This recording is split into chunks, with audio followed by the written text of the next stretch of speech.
শুরু হয়েছে? আসসালামু আলাইকুম। কি অবস্থা সবার? কেমন আছো তোমরা সবাই? লাইভটা কেটে গিয়ে দিয়েছিলাম কারণ হচ্ছে একটু আমাদের সাউন্ড প্রবলেম হয়েছিল। তো এখন আশা করি ঠিক আছে। তোমরা সবাই একটু আবার জয়েন হও।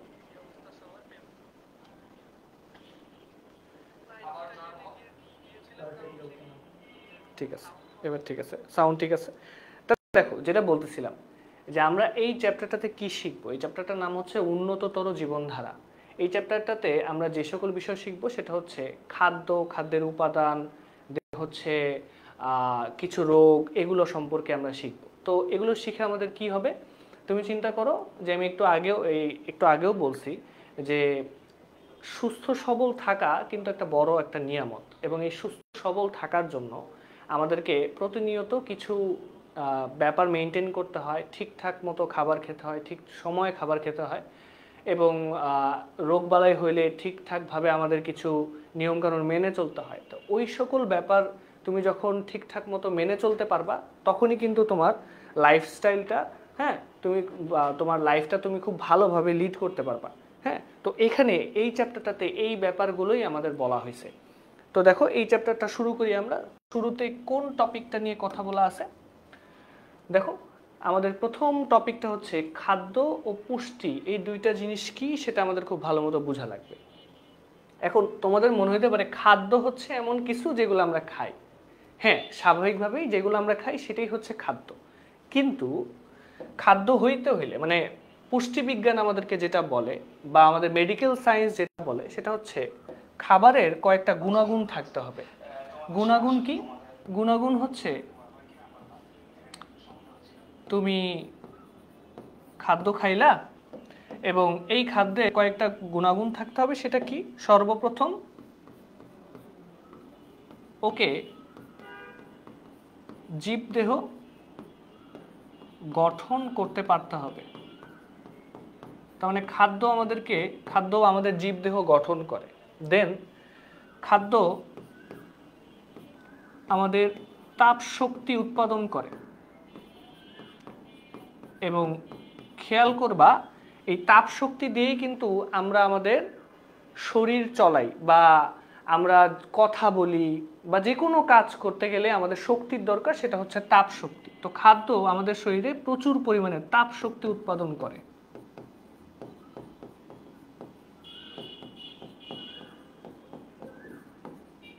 ঠিক আছে? দেন এটা রোগ প্রতিরোধ ক্ষমতাও করে, মানে রোগ প্রতিরোধ যেটাকে আমরা বলি ইমিউন সিস্টেম, সেটাকে ডেভেলপ করতে সাহায্য করে আমাদের খাদ্য।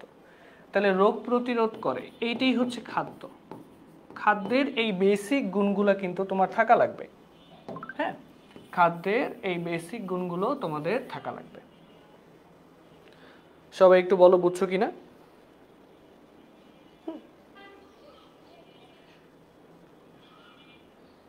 আচ্ছা, এই তো সবাই চলে আসছো।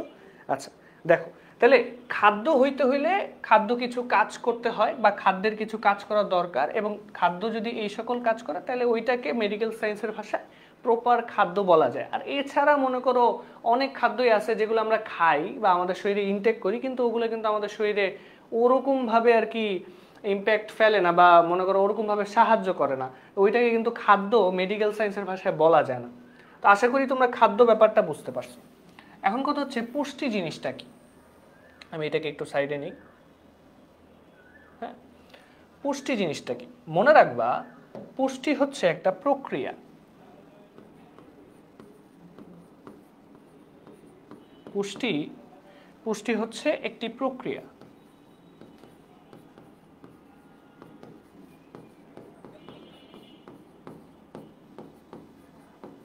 এখন কেমন প্রক্রিয়া, তুমি একটু ব্যাপারটা চিন্তা করো। আমরা যে খাবারটা খাই, সেই খাবার আমাদের শরীরে ঢোকার জন্য, মানে নর্মালি তুমি চিন্তা করো, আমাদের শরীরের মধ্যে কি অসংখ্য পরিমাণে কোষ আছে, তাই না? তোমরা ছোটবেলায় পড়ছো যে জীবদেহের গঠন ও কার্যকরী একক হচ্ছে কোষ। হ্যাঁ, একটু বুঝো এটা।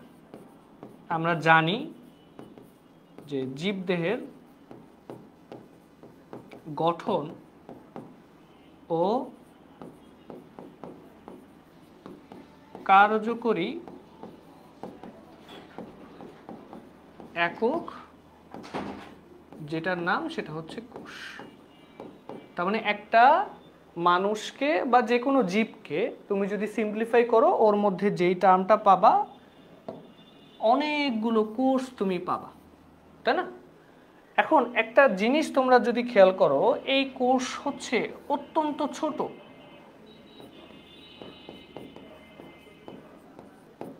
অত্যন্ত ছোট একটা জিনিস, তাই না?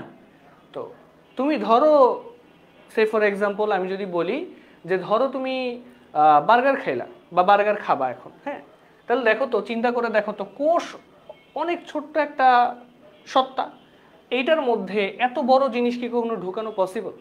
এটা কিন্তু পসিবল না। তাহলে কি করার দরকার হয়? আমরা বার্গারটা যখন খাই, খাওয়ার পরে আমরা দাঁত দিয়ে এটাকে ছোট ছোট টুকরায় পরিণত করি। পরিণত করার পরে এইটা আমাদের পাকস্থলীতে যায়।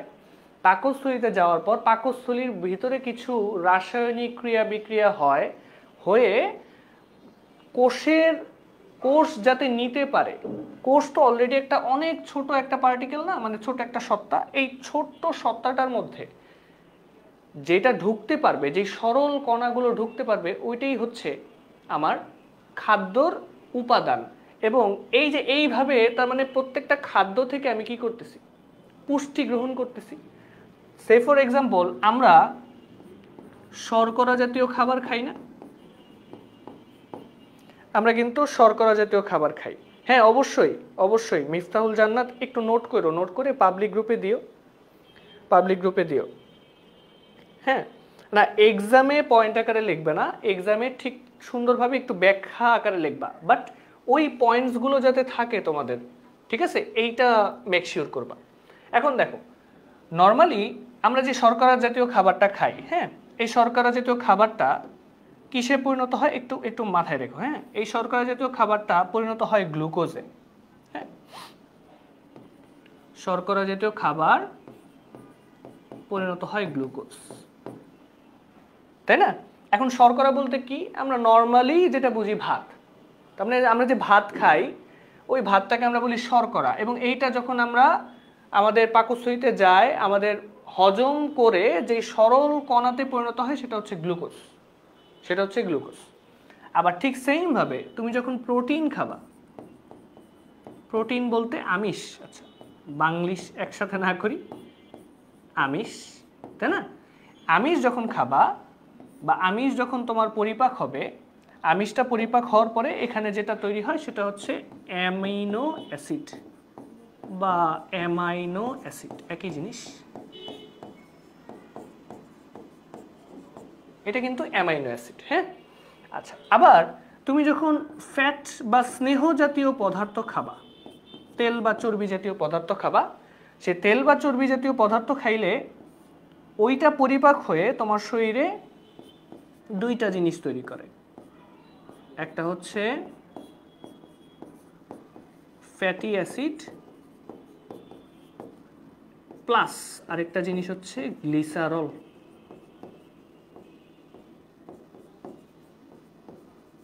তাহলে দেখো, কোষ কিন্তু কখনো ভাতকে তার মধ্যে ঢুকাইতে পারে না, ইনটেক করতে পারে না বা নিতে পারে না। তো ওই ভাতটা আগে প্রসেস হয়ে গ্লুকোজে পরিণত হইতে হয়, দেন এই গ্লুকোজটা কোষ নিতে পারে। কথা কি বুঝছো? এই গ্লুকোজটা কোষকে নিতে পারে, বা মানে গ্লুকোজটা কোষ নিতে পারে। আবার আমিষ মানে তুমি মাছ মাংস যা খাইতেছো, সেটা কিন্তু অ্যামাইনো অ্যাসিডে পরিণত হওয়ার আগ পর্যন্ত কোষ ওইটাকে নিতে পারবে না। তো এই যে পুরো প্রসেসটা দেখলা, এই পুরো প্রসেসটার মাধ্যমে glucose, amino acid, fatty acid plus glycerol, এই যে পুরো প্রক্রিয়াটার মাধ্যমে আমার কি হলো? আমার শরীরের মধ্যে কিছু প্রয়োজনীয় উপাদান ঢুকলো। এই পুরো প্রক্রিয়াটাকেই আমরা বলি পুষ্টি। এই পুরো প্রক্রিয়াটাকেই আমরা বলি পুষ্টি। এই কারণেই তোমাদের বইয়ে দেখবা খুব সুন্দর করে এই লাইনটা লেখা আছে যে পুষ্টি হচ্ছে একটা প্রক্রিয়া, এবং এইটার ইংলিশ হচ্ছে নিউট্রিশন। বলো তো তোমরা এতটুকু বুঝছো কিনা?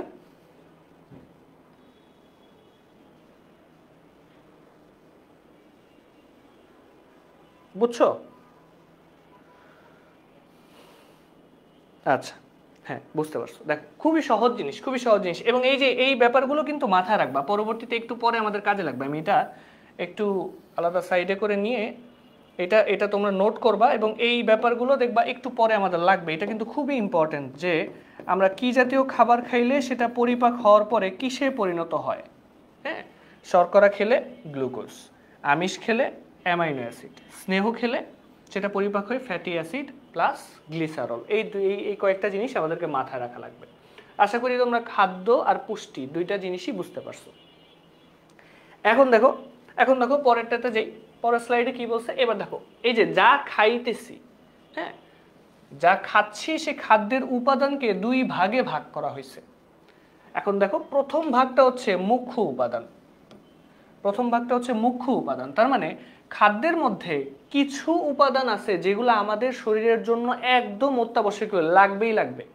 আমাদেরকে বেঁচে থাকতে হইলে এগুলো আমাদের জন্য দরকার। এখন এই মুখ্য উপাদানগুলোকে সাহায্য করার জন্য কিছু উপাদান থাকে যেগুলোকে আমরা বলি সহায়ক উপাদান। তার মানে মুখ্য উপাদান আমাদের শরীরের ভেতরে যতগুলো ক্রিয়া বিক্রিয়া ঘটে সেই ক্রিয়া বিক্রিয়াগুলোকে নিয়ন্ত্রণ করার জন্য বা রান করার জন্য ব্যবহার করা হয় হচ্ছে মুখ্য উপাদানগুলো, এবং এই মুখ্য উপাদানগুলোকে সাহায্য করা হচ্ছে সহায়ক উপাদান। তো খাদ্যের উপাদান হচ্ছে দুইটা, মুখ্য উপাদান ও সহায়ক উপাদান। এবং দেখো এগুলো কিন্তু খুবই ইম্পর্টেন্ট।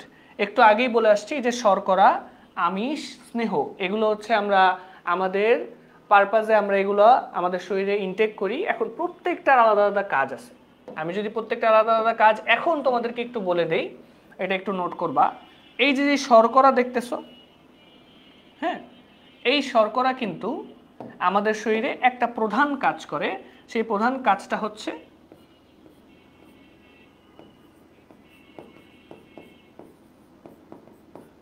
আমাদের শরীরে তাপ শক্তি উৎপাদন করাই ওর প্রধান কাজ।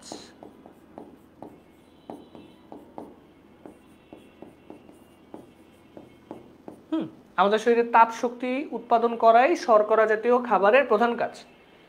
তার মানে তুমি ভাত না খেলে তোমার যে একটু ক্লান্ত লাগতেছে, হ্যাঁ, কারণটা হচ্ছে তোমার শরীরে শক্তির অভাব। তো তুমি শর্করা জাতীয় খাবার খেলে ওটা পরিপাক হয়ে তোমার শরীরে কাজ করার যে শক্তিটা পাই সেটা তো তাপ শক্তি, সেটা উৎপাদন করাই শর্করার প্রধান কাজ। আচ্ছা, আমিষ জিনিসটা কি করে? আমিষ যেটা করে সেটা হচ্ছে আমাদের শরীরে আমাদের শরীরে দেহ, মানে আমাদের যে কাজটা করে সেটা হচ্ছে দেহ গঠন করে।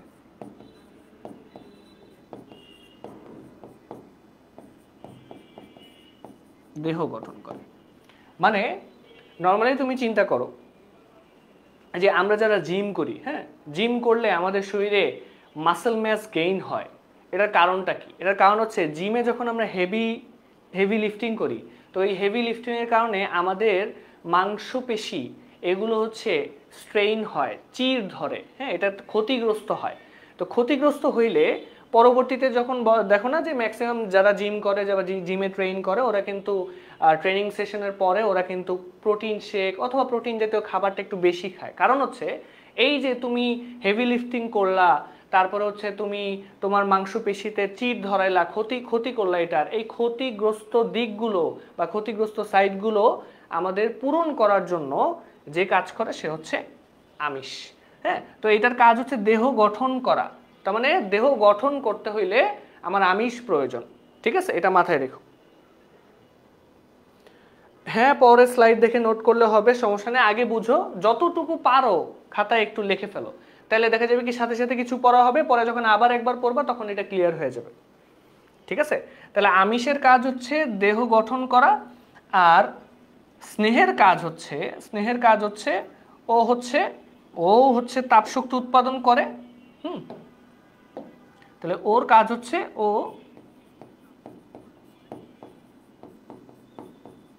তাপশক্তি উৎপাদন করে।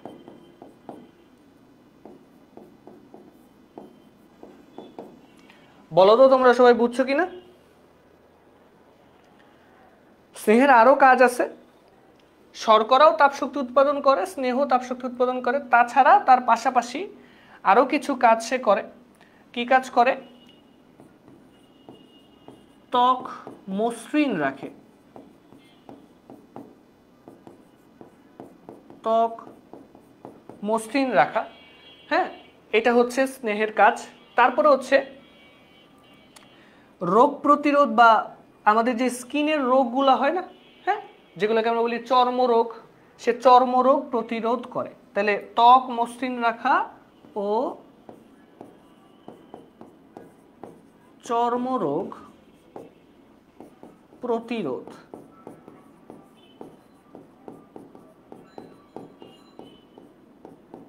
করে।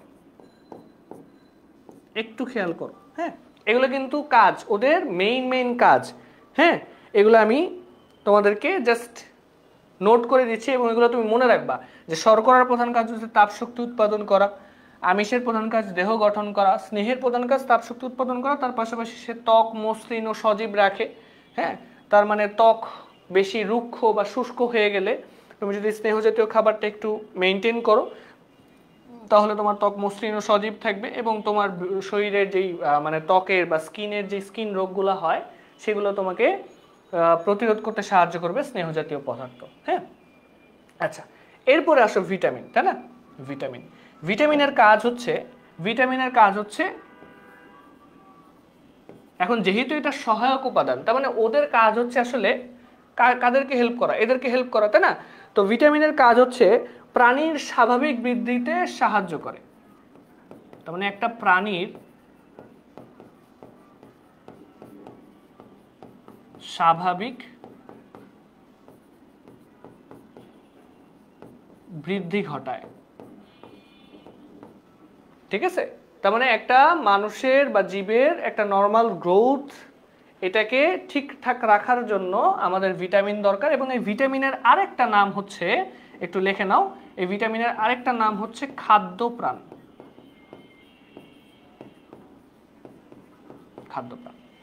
ঠিক আছে, খাদ্যপ্রাণ।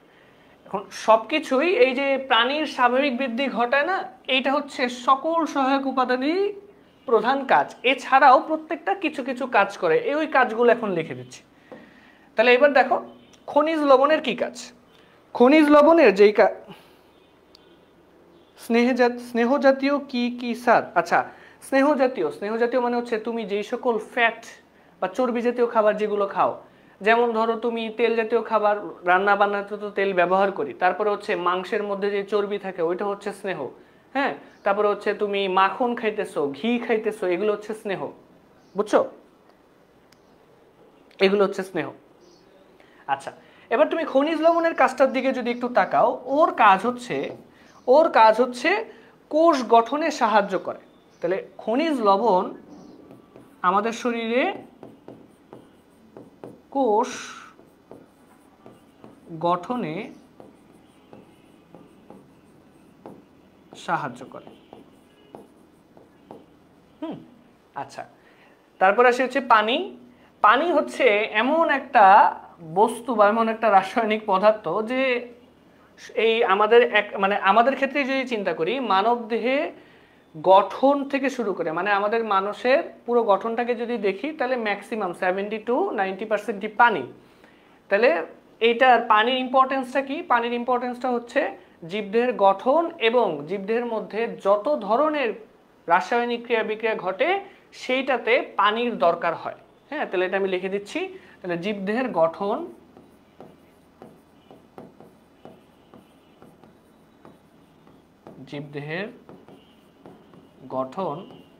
ও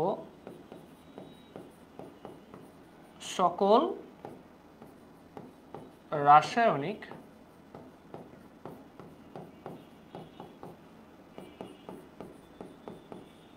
ক্রিয়া বিক্রিয়াতে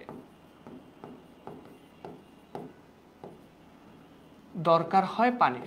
পানি ছাড়া কোনো কিছুই পসিবল হয় না আসলে। আশা করি বুঝতে পারছো। বুঝছো না? ঠিক আছে, কিছু না বুঝলে জিজ্ঞেস করো, আমি অবশ্যই উত্তর দিব।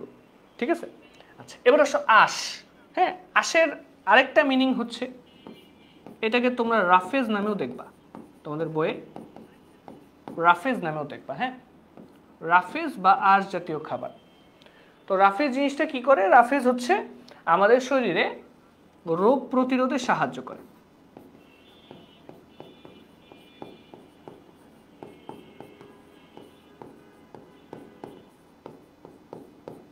রোগ প্রতিরোধে সাহায্য করে।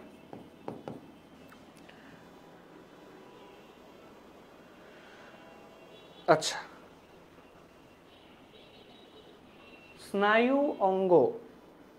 আচ্ছা আচ্ছা, স্নায়ু অঙ্গ হচ্ছে আমাদের ব্রেইন সেলগুলোকে আমরা বলি হচ্ছে, ব্রেইন সেলগুলোর একক হচ্ছে নিউরন, এবং ওই নিউরনটাকে আমরা বলি হচ্ছে স্নায়ু অঙ্গ। ঠিক আছে?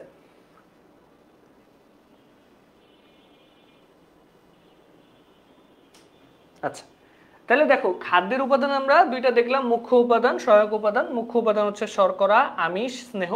শর্করাকে ইংলিশে বলে কার্বোহাইড্রেট, আমিষকে ইংলিশে বলে হচ্ছে প্রোটিন, আর হচ্ছে স্নেহকে ইংলিশে বলা হচ্ছে ফ্যাট। হ্যাঁ, ভিটামিন এটার ইংলিশ তো ভাইটামিনই। হ্যাঁ, খনিজ লবণ এটার ইংলিশ হচ্ছে মিনারেলস, আর পানি সেটা তো জানোই যে ওয়াটার। আর আঁশ এটাকে আমরা রাফেজ বলি, এটাকে আমরা কি বলি? রাফেজ বলি। হ্যাঁ, সাবাস সাবাস, বইতে নোট করে ফেলছো। হ্যাঁ, বইয়ের কিছু ইম্পর্টেন্ট কথাবার্তাই কিন্তু আমি তোমাদেরকে পড়াচ্ছি। তো তোমরা যদি বইটাও খুলে রাখো এবং আমার সাথে পড়ে ফেলো, তাহলে দেখবা বইয়ে দাগানোর পাশাপাশি তোমাদের পড়াশোনাটাও হয়ে যাচ্ছে। ঠিক আছে? তো এটা বুঝছো না তোমরা সবাই? খাদ্যের উপাদান নিয়ে কারো কোনো সমস্যা আছে একটু বলো।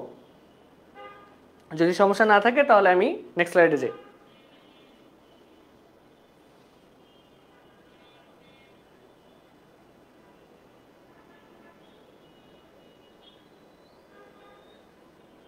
আচ্ছা আচ্ছা, ঠিক আছে। হ্যাঁ, আচ্ছা, এরপরে দেখো এই যে খাদ্য উপাদানগুলো আমরা দেখলাম, এই খাদ্য উপাদানগুলো প্রত্যেকটা আমরা ডিটেইল ভাবে পড়ার চেষ্টা করব। প্রত্যেকটা আমরা ডিটেইল ভাবে পড়ার চেষ্টা করব। আচ্ছা, এরপরে দেখো, হ্যাঁ হ্যাঁ, সমস্যা নেই। আচ্ছা, বুঝছি। আচ্ছা, এবার দেখো শর্করা। তো শর্করা সম্পর্কে সবার ফার্স্টে তোমাকে যেই কথাটা জানতে হবে, সে শর্করা হচ্ছে 3 ধরনের রাসায়নিক পদার্থ বা মৌল দিয়ে গঠিত। এইটা হচ্ছে কি, যে এটি প্রধানত কার্বন, হ্যাঁ, তারপর হচ্ছে হাইড্রোজেন,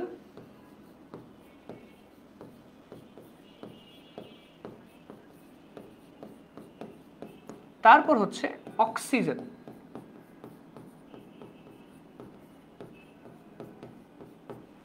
দ্বারা গঠিত।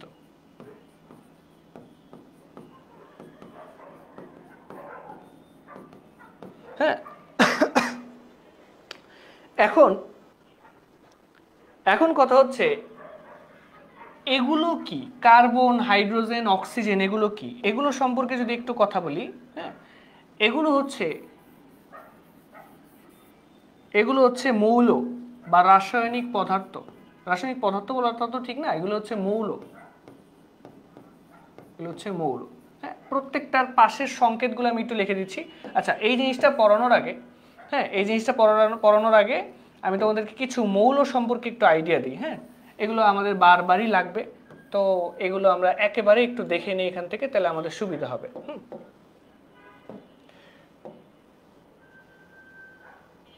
দেখো, যেমন তোমাকে যদি বলে কার্বন, এটার সংকেত হচ্ছে ক্যাপিটাল সি।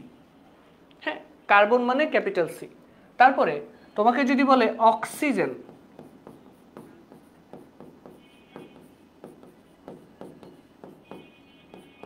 তাহলে তুমি বুঝবা যে এখানে এটা মানে হচ্ছে ক্যাপিটাল ও, অক্সিজেন মানে ক্যাপিটাল ও। তারপরে তোমাকে যদি বলে হাইড্রোজেন,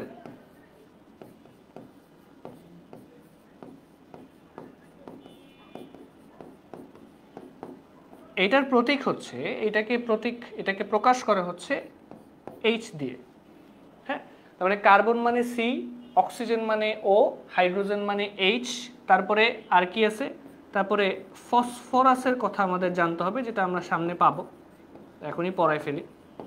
ফসফরাস এইটা থাকলে তুমি বুঝবা যে এটা হচ্ছে পি, পি ফর ফসফরাস, ঠিক আছে। তারপরে আরো কিছু পাবা, যেমন হচ্ছে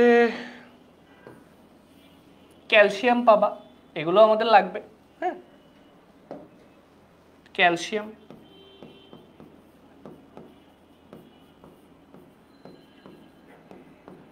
তুমি যদি দেখো যে ক্যালসিয়াম আছে, ওটার সংকেত হচ্ছে এই যে এরকম ক্যালসিয়াম, ঠিক আছে। ক্যালসিয়াম মানে হচ্ছে এইটা। তারপরে অনেক সময় জিঙ্ক দেখতে পারো,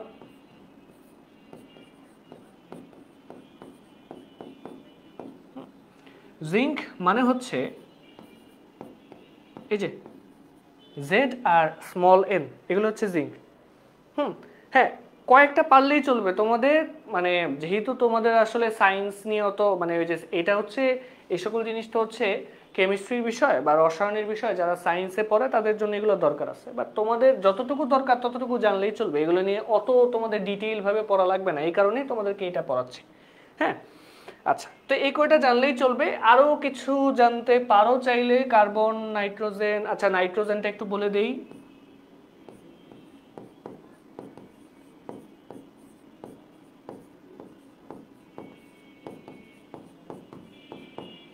তো নাইট্রোজেনটা হচ্ছে এইটা, ঠিক আছে, এটা হচ্ছে নাইট্রোজেন। ভাগ্যিস মানবিক নিছিলা, আরে রে, এগুলো পড়াশোনা কিন্তু অনেক মজা, বুঝছো।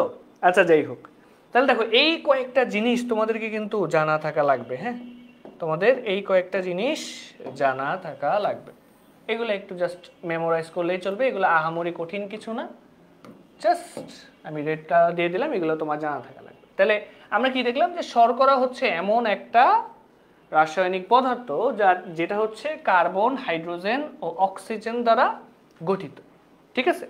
আচ্ছা, তারপরে যে বৈশিষ্ট্যটা আমাদের পড়া লাগবে সেটা হচ্ছে যে এটি কি বলতো, এটি হচ্ছে প্রধান খাদ্য হিসেবে পরিচিত।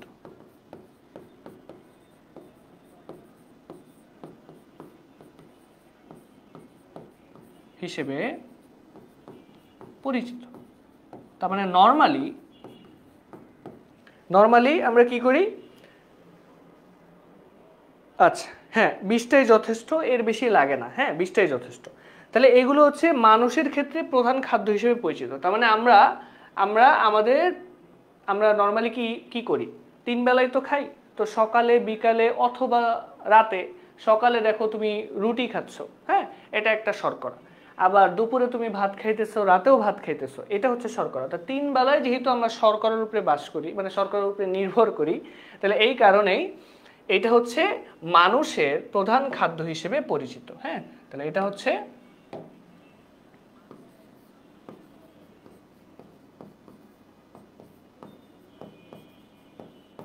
মানুষের ক্ষেত্রে প্রযোজ্য।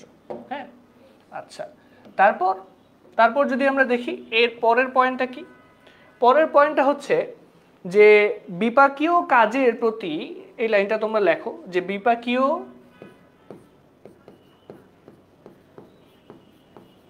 বুঝাচ্ছি, তোমরা লেখো, বিপাকীয়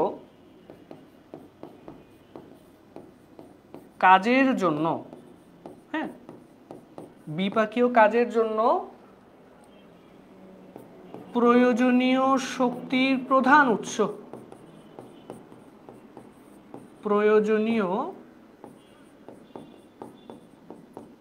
শক্তির প্রধান উৎস হিসেবে শর্করা কাজ করে।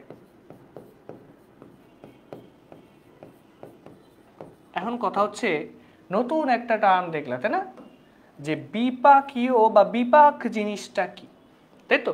তো বিপাক জিনিসটা বোঝার জন্য এইভাবে বুঝো, নর্মালি চিন্তা করো, আমরা তো মানুষ, তাই না। তো আমাদের শরীরের মধ্যে যত ধরনের রাসায়নিক ক্রিয়া বিক্রিয়া হইতেছে তার জন্য আমাদের শক্তির দরকার। হ্যাঁ, এবং এই যত ধরনের রাসায়নিক ক্রিয়া বিক্রিয়া হচ্ছে এইটাকেই আমরা বিপাক বলি। আমাদের মানবদেহের মধ্যে সংঘটিত যত ধরনের ক্রিয়া বিক্রিয়া আছে সবগুলোকে আমরা বিপাক বলি। তাহলে বিপাক হচ্ছে, এখানে আমি ছোট্ট করে লিখে দিচ্ছি যে বিপাক এই জিনিসটা কি? এই জিনিসটা হচ্ছে মানবদেহে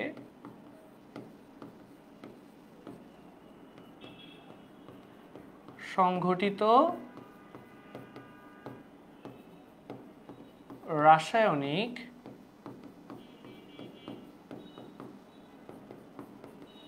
ক্রিয়া বিক্রিয়া। ঠিক আছে, বলো তো বুঝছো কিনা? বলো তো বুঝছো কিনা এতটুকু, যে বিপাক জিনিসটা বুঝছো? তাহলে দেখো বিপাক তার মানে এই যে মানুষের শরীরের মধ্যে যত ধরনের রাসায়নিক ক্রিয়া বিক্রিয়া হইতেছে এটা ঘটানোর জন্য একটা শক্তির দরকার না? এই শক্তিটা আসে হচ্ছে শর্করা থেকে। এই শক্তিটার প্রধান উৎসই হচ্ছে শর্করা। বুঝছো? আচ্ছা, আচ্ছা, গুড, ভেরি গুড। এবার তোমরা একটু খেয়াল করো, এই শর্করার কিছু প্রকারভেদ সম্পর্কে আমি তোমাদের সাথে কথা বলবো। তো শর্করার প্রকারভেদে গেলে শর্করা হচ্ছে প্রধানত দুই প্রকার। প্রধানত দুই প্রকারের মধ্যে দেখো, একটা হচ্ছে উদ্ভিজ শর্করা। এই যে উদ্ভিজ বানানটা একটু ভুল লিখে ফেলছে, যদিও এটা একটু ঠিক করে নিও। হ্যাঁ, এটা হচ্ছে উদ্ভিজ শর্করা, এটা হচ্ছে শুধু বর্গের জ হবে উদ্ভিজ শর্করা। আর আরেকটা হচ্ছে প্রাণীজ শর্করা। হ্যাঁ, একটা হচ্ছে উদ্ভিজ শর্করা আর একটা হচ্ছে প্রাণীজ শর্করা। তো দুই ধরনের শর্করা পাওয়া যায়। এই দুই ধরনের শর্করাগুলো আমরা এখন একটু দেখব, একটু দেখি চলো। তাহলে এখন আমরা উদ্ভিজ শর্করা বলতে কি বুঝি? উদ্ভিজ শর্করা বলতে আমরা যেটা বুঝি এটা হচ্ছে উদ্ভিদ থেকে আসে। এটা হচ্ছে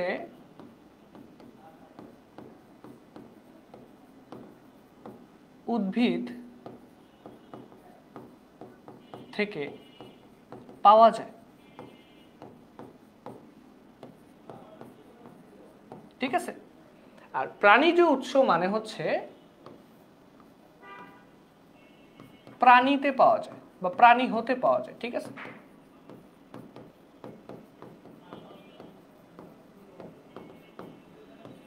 প্রাণী হতে পাওয়া যায়। আচ্ছা, এবার টাইপগুলো দেখে ফেলি। টাইপগুলোর মধ্যে যেগুলো হচ্ছে উদ্ভিজ শর্করা তার মধ্যে কয়েকটা টাইপ আছে। তো তোমাদের বইয়ে যেই টাইপগুলোর কথা বলা আছে তার মধ্যে হচ্ছে একটা হচ্ছে শ্বেতসার, একটা হচ্ছে শ্বেতসার বা এটাকে তোমাদের বইয়ে স্টার্চ নামে বলা আছে, স্টার্চ নামে বলা আছে। হ্যাঁ, আরেকটা হচ্ছে এরকম হচ্ছে কেন দুষ্টুমি করিস না, এটা হচ্ছে গ্লুকোজ।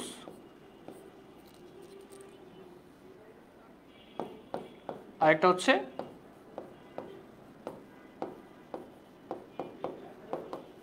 গ্লুকোজ। হ্যাঁ, তারপরে আরেকটা হচ্ছে ফ্রুক্টোজ। এই নামগুলো কিন্তু খুব ইম্পর্টেন্ট এবং এমসিকিউতে আসে। পরেরটা হচ্ছে সুক্রোজ এবং সবার শেষে হচ্ছে সেলুলোজ। ঠিক আছে, সবার শেষে হচ্ছে সেলুলোজ। হ্যাঁ, আচ্ছা, এবার একটু খেয়াল করো, এই শ্বেতসার মানে যেগুলো তোমাদের জন্য দরকার, হ্যাঁ ওগুলো আমি একটু বলে দিই। এই শ্বেতসারের উৎসগুলো কি কি? শ্বেতসারের উৎসতে যদি দেখো তাহলে শ্বেতসার হচ্ছে শস্য বা দানা জাতীয় খাবার। শস্য বা দানা জাতীয় খাবারগুলো হচ্ছে শ্বেতসারের প্রধান উৎস, যেমন ধান, গম, ভুট্টা, এগুলো হচ্ছে তোমাদের শ্বেতসার বা স্টার্চের উৎস। হ্যাঁ, এবং এগুলো কিন্তু এটা সম্পর্কে আরেকটা কথাও বলা যায়, এই যে এইটা কিন্তু শ্বেতসার বা স্টার্চ, হ্যাঁ, এটা কিন্তু তোমাদের রান্না করে খেতে হয়, রান্না ছাড়া খাওয়া যায় না। এটা রান্না করে খেতে হয়, তুমি এগুলো রান্না ছাড়া খাইতে পারবা না। হ্যাঁ, যদি খাইতে পারো হজম প্রক্রিয়াটা অত ভালো হবে না, মানে তুমি যদি কাঁচা আলু বা কাঁচা শাকসবজি খাও দেখা যাবে কি তোমার হজমটা অত ভালো হবে না। হ্যাঁ, রান্না করে খেলে ওইটা আরো ভালো হবে। হ্যাঁ, আমার ক্লাসটা করো, আমার ক্লাসটা করার পরে তোমার যদি কোনো প্রবলেম থাকে তুমি অবশ্যই অবশ্যই আমাদের গ্রুপে পোস্ট করো, পোস্ট করলে ওইটা রিপ্লাই আমি দিব, সমস্যা নেই। তাহলে এটা হচ্ছে শ্বেতসার বা স্টার্চ, এটা হচ্ছে শস্য বা দানা জাতীয় খাবার, এবং এটা হচ্ছে রান্না করে খেতে হয়, নর্মাল বেসিক কনসেপ্ট। এবার আসো গ্লুকোজ। আমরা একটু আগেই পড়ছি শর্করাটাকে, মানে সকল শর্করা আমরা পরিপাক করে বা হজম করে কিসে কনভার্ট করি, গ্লুকোজে কনভার্ট করি, তাই না? তো গ্লুকোজ হচ্ছে, গ্লুকোজ সম্পর্কে যেটা আমাদেরকে একটু জানতে হবে, তোমাদের বইয়ে যেটা আছে সেটা হচ্ছে এটা হচ্ছে একটু কম মিষ্টি, চিনির থেকে কম মিষ্টি। এবং মজার ব্যাপার হচ্ছে এটা তোমার শরীরে অটোমেটিকলি ইনটেক করতে পারে, মানে তোমার কোষের জন্য, মানে আমাদের কোষের জন্য সবচেয়ে সরল এবং সহজ যে উপাদানটা শোষণযোগ্য সেটা হচ্ছে গ্লুকোজ। গ্লুকোজ কোষ এনি টাইম, যে কোনো সময় সে শোষণ করতে পারে, ঠিক আছে? আচ্ছা, তারপরে তুমি ফ্রুক্টোজে আসো। ফ্রুক্টোজ এক খুবই গুরুত্বপূর্ণ একটা পয়েন্ট। ফ্রুক্টোজ আর গ্লুকোজ প্রায় সেম, হ্যাঁ প্রায় সেম, শুধুমাত্র উৎসের উপরে ভিত্তি করে একটা গ্লুকোজ আর একটা ফ্রুক্টোজে বলা হয়েছে। এখন কথা হচ্ছে ফ্রুক্টোজকে সাধারণত ফ্রুট সুগার বলে।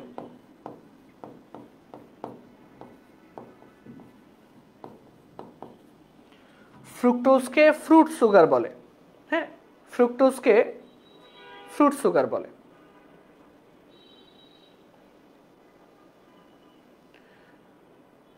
ফ্রুক্টোজকে ফ্রুট সুগার বলে। ফ্রুট সুগার মানে কি, ফলমূলে এগুলোকে পাওয়া যায়।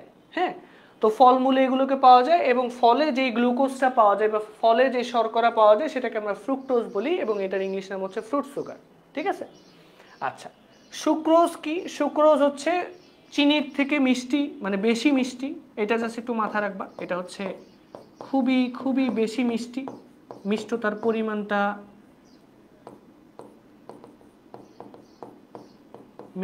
পরিমাণটা অনেক বেশি। হ্যাঁ, যেমন হচ্ছে আখ, হ্যাঁ, চিনি, এগুলো হচ্ছে সুক্রোজের উদাহরণ। আর সেলুলোজ, এই সেলুলোজটা হচ্ছে, সেলুলোজ হচ্ছে কিছু ফলমূলেও পাওয়া যায়, বা ফলের কিছু ফলের আঁশ আমরা ডিরেক্টলি খেয়ে ফেলি না, যেমন হচ্ছে আপেল, তাই না?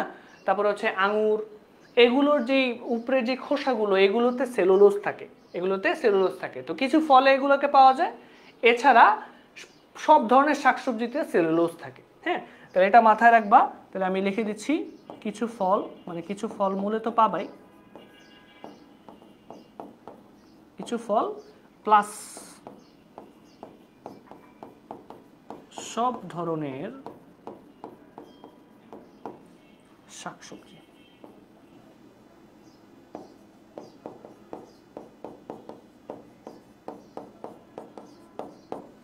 বলো তো এতটুকু বুঝছো কিনা? এতটুকু কি বুঝতে পারছো?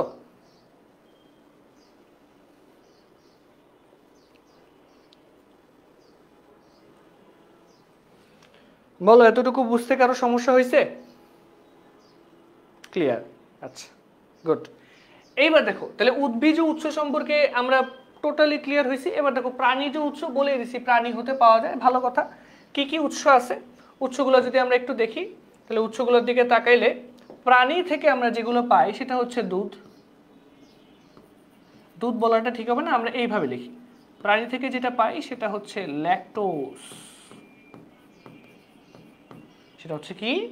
ল্যাকটোজ। এবং এই ল্যাকটোজকে বলা হয় দুধের শর্করা। ল্যাকটোজকে বলা হয় দুধের শর্করা।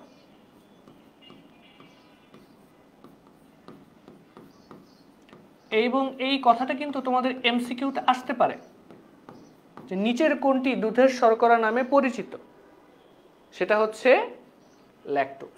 হ্যাঁ, তারপরে হচ্ছে আরেকটা জিনিস, সেটা হচ্ছে গ্লাইকোজেন।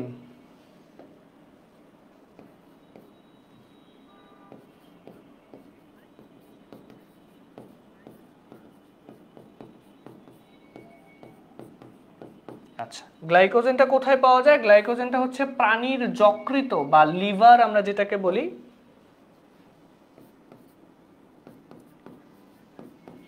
প্রাণীর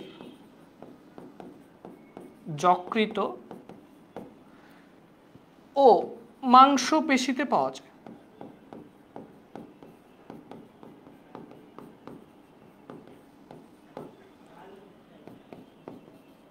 প্রচুর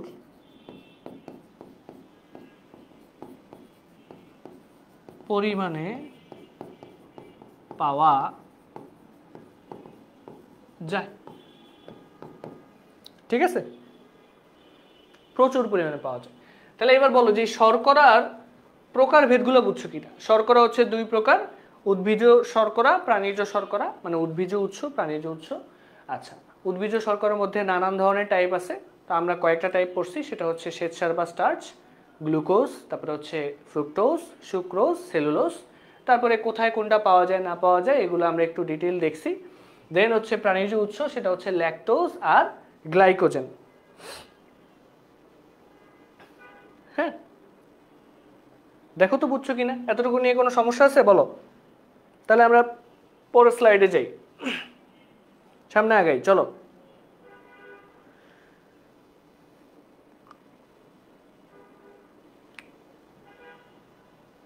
আচ্ছা, কোনো সমস্যা নাই, গেলাম। এবার দেখো আমিষ নিয়ে কথা বলতে হবে, তাই না? আচ্ছা, তো আমিষ নিয়ে কথা বলার আগে আমরা শর্করার একটু রোগগুলা দেখে আসি। তো শর্করার রোগগুলা দেখার জন্য আমাদের এই শর্করার স্লাইডটা আমার একটু কপি করা লাগবে। তাহলে এই যে এই স্লাইডটাকে আমি একটু কপি করি, এটারই কপি করি। হ্যাঁ, কপি করলাম। আচ্ছা, আচ্ছা, এখানে রাখলাম। তো এই জিনিসটাকে আমি এখানে রাখলাম, তারপরে আবার আমিষ থেকে শুরু করব। হ্যাঁ, তো এখানে আমরা যেটা দেখব সেটা হচ্ছে রোগ, এবং এই রোগটা খুবই ইম্পর্টেন্ট। হ্যাঁ, রোগটা খুবই খুবই ইম্পর্টেন্ট।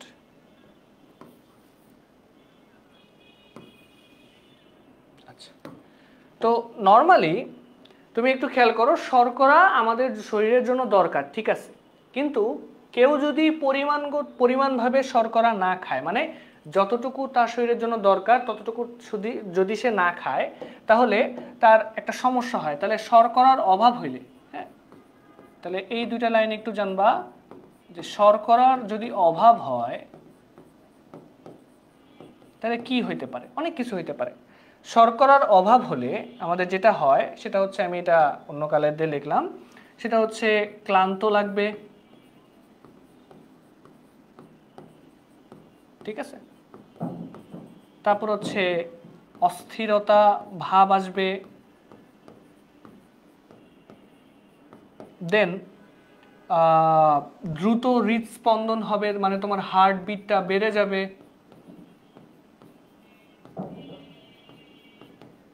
দ্রুত হৃদস্পন্দন, ও সবার শেষে তোমার ক্ষুধা মন্দা তৈরি হবে। এই সকল সমস্যা শরীরে শর্করার অভাব হইলে হয়। খুবই খুবই ইম্পর্টেন্ট। হ্যাঁ, খুবই ইম্পর্টেন্ট। আচ্ছা আচ্ছা, দেখো শর্করার পুষ্টিগত গুরুত্ব পড়াবো না, অলরেডি তো বলেই দিলাম। তুমি চিন্তা করো, শর্করা যদি তুমি না খাও তাহলে কি হবে? তুমি কাজ করার ক্ষমতা হারায় ফেলবা, তাই না? তো তারপরে শর্করা তুমি যদি পরিমাণগত না খাও, আবার বেশি খাইলে কি হইতে পারে? বেশি খাইলে কি হইতে পারে একটু পরে আমরা দেখব। তো যা পড়াইলাম তুমি ওই পুষ্টিগত যে মানে টপিকটা আছে সেটা তুমি যদি একটু রিডিং পড়ো, দেখো তোমার অটোমেটিক সব ক্লিয়ার হয়ে যাবে। হ্যাঁ, আচ্ছা, তাহলে দেখো এরপরে যেটা, সেটা হচ্ছে শর্করার অভাব হইলে এই সকল সমস্যা হয়। আর দেন আমাদের যদি শর্করা অতিরিক্ত হয়,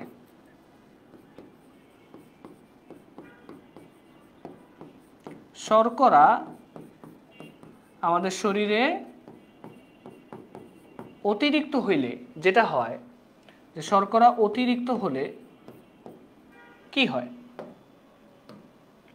অতিরিক্ত হলে আমাদের মেদ জমা হয়, শরীরে মেদ জমা হয়। এটা এভাবে লেখা উচিত, শরীরে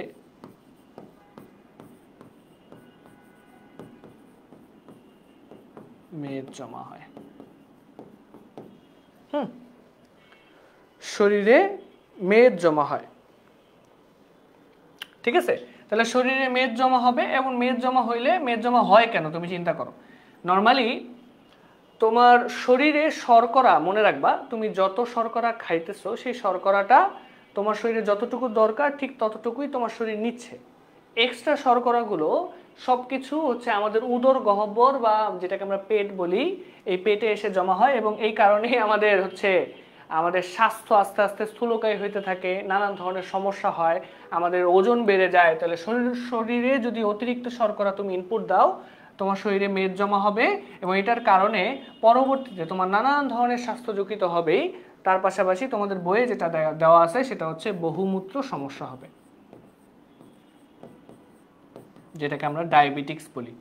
বহুমূত্র রোগ হইতে পারে। বুঝছো? এতটুকু নিয়ে কোনো সমস্যা আছে? বলো।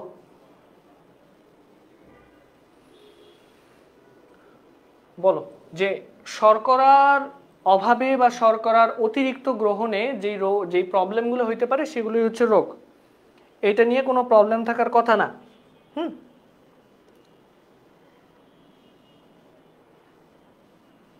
আচ্ছা, গেলাম। তাহলে এরপর হচ্ছে আমিষ। আচ্ছা, আমিষ মানে হচ্ছে প্রোটিন, এবং তুমি চিন্তা করে দেখো এই আমিষ জিনিসটা, হ্যাঁ, এই আমিষ এটা নিয়ে যদি আমরা একটু পড়াশোনা করতে যাই, প্রথম কথা যেটা আসবে সেটা হচ্ছে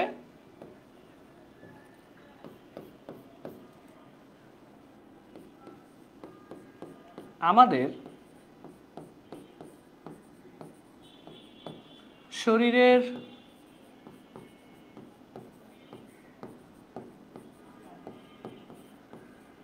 মোট শুষ্ক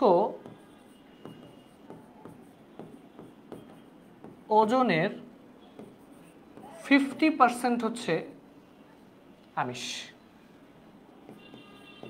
এইটা খুবই ইম্পর্টেন্ট তোমাদের এমসিকিউর জন্য, হ্যাঁ, এটা ভালো মতো মাথায় রাখবা। আমাদের শরীরের মোট শুষ্ক ওজনের 50% হচ্ছে আমিষ। দেখো তো বুঝছো কিনা এতটুকুতে? হ্যাঁ, আচ্ছা আচ্ছা, এবার দেখো এরপরে হচ্ছে যেই পয়েন্ট আমাদের জানা লাগবে সেটা হচ্ছে শর্করা যেমন কার্বন, হাইড্রোজেন আর অক্সিজেন নিয়ে তৈরি, ঠিক সেইমভাবে আমিষেও কার্বন থাকে,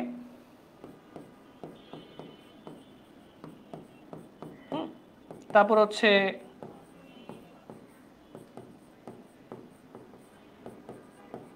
হাইড্রোজেন থাকবে, তারপরে তুমি ওখানে অক্সিজেনও পাবা,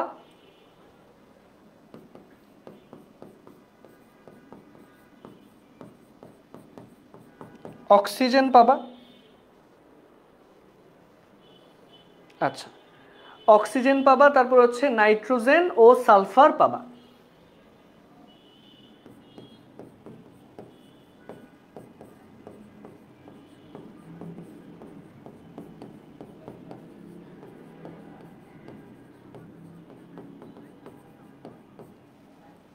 তাহলে নাইট্রোজেন ও সালফার নিয়ে গঠিত হচ্ছে আমিষ। খুবই খুবই ইম্পর্টেন্ট, এই পয়েন্টসগুলো তুমি নোট করে রাখবা।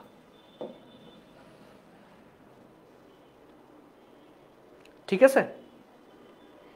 তারপর একটু দেখো, এরপরে আমরা যেই ব্যাপারটা নিয়ে কথা বলবো সেটা হচ্ছে আমিষ মানে তো মানে আমিষ পরিপাক হলে বা আমিষ আমাদের শরীরে পরিপাক হওয়ার পরে যেটাতে পরিণত হয় সেটা হচ্ছে অ্যামাইনো অ্যাসিড। তোমাদের বই অ্যামাইনো অ্যাসিড সম্পর্কে খুবই ইম্পর্টেন্ট দুইটা কথা বলা আছে। দুইটা কথার মধ্যে প্রথম কথা হচ্ছে মানব দেহে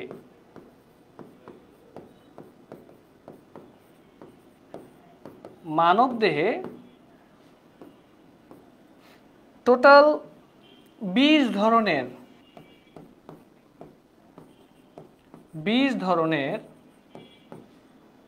অ্যামাইনো অ্যাসিড পাওয়া যায়।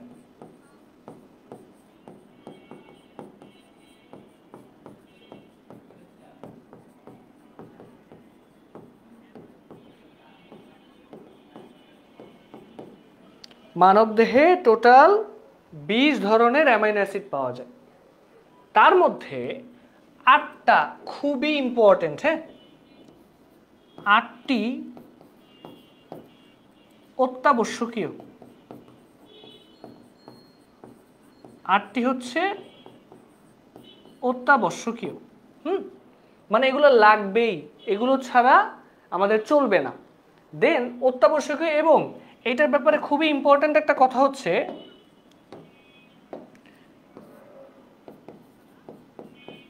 খাদ্য থেকে নিতে হয়, খাদ্য থেকে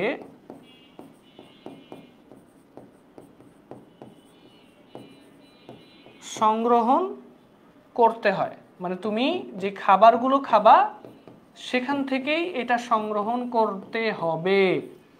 তোমার বডিতে অ্যামাইনো অ্যাসিড তৈরি করা যায় না, বা আমাদের বডি যে টোটাল 20 ধরনের অ্যামাইনো অ্যাসিড পাওয়া যায় সেই 20 ধরনের অ্যামাইনো অ্যাসিডের মধ্যে 8টাকে আমাদের বাইরে থেকে নিতে হয়, বাকিগুলো আমাদের শরীর নিজেই তৈরি করতে পারে। খুবই ইম্পর্টেন্ট লাইন, হ্যাঁ। এবং এই 8টার নাম আছে, 8টার নামগুলো হচ্ছে আমি একটু লিখে দিচ্ছি, তোমরাও লিখে ফেলো। 8টার নাম হচ্ছে লাইসিন, তারপর হচ্ছে ট্রিপেটোফ্যান, হ্যাঁ, তো আমি এগুলো লিখে দিচ্ছি। অবশ্যই বইয়ে আছে, এগুলো মুখস্থ রাখবা। এটা হচ্ছে লাইসিন। হ্যাঁ, আমিষ আর প্রোটিন একই। হ্যাঁ, আমিষ আর প্রোটিন একই জিনিস। আমিষ হচ্ছে বাংলা টার্ম, প্রোটিন হচ্ছে ইংলিশ টার্ম, ঠিক আছে। লাইসিন, তারপরে হচ্ছে ট্রিপেটোফ্যান,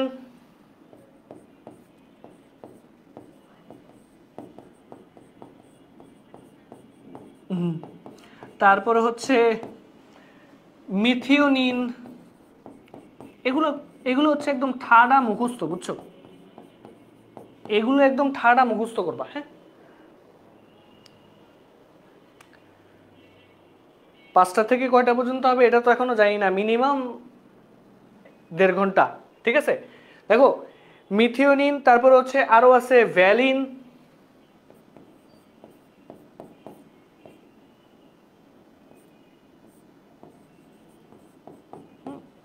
তারপরে হচ্ছে লিউসিন,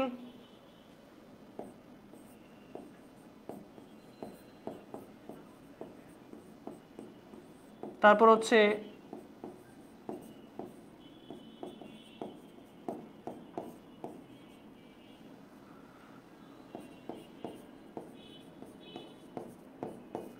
আইসোলিউসিন। ইয়েস, ঠাডা মুখস্থ, মুখস্থর উপরে কোনো কথা নাই। আইসোলিউসিন, তারপর হচ্ছে ফিনাইল অ্যালানিন, এগুলো মুখস্থ করতেই হবে, কিচ্ছু করার নাই। ফিনাইল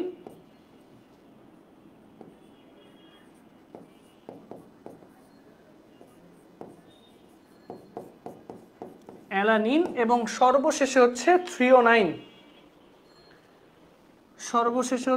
থ্রিওনাইন,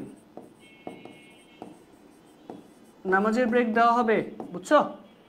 নামাজের ব্রেক দেওয়া হবে, নামাজে 10 মিনিট ব্রেক দিব। তাহলে এই 8টা আমাদের শরীরের বাইরে থেকে নিতে হয়, মানে খাদ্যের মাধ্যমে নিতে হবে আমাদেরকে, ঠিক আছে।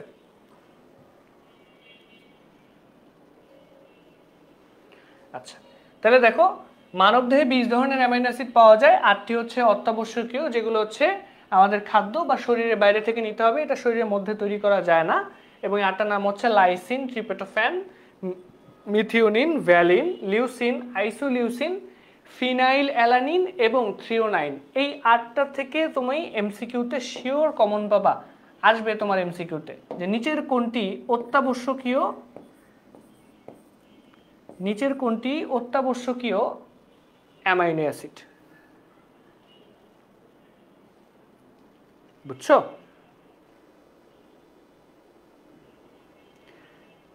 মুখস্থবিদ্যা, মুখস্থবিদ্যা আয়ত্তের জন্য কোন খাদ্য উপাদান বেশি দরকার? বেশি বেশি করে ভাত খাবি, বুঝছিস?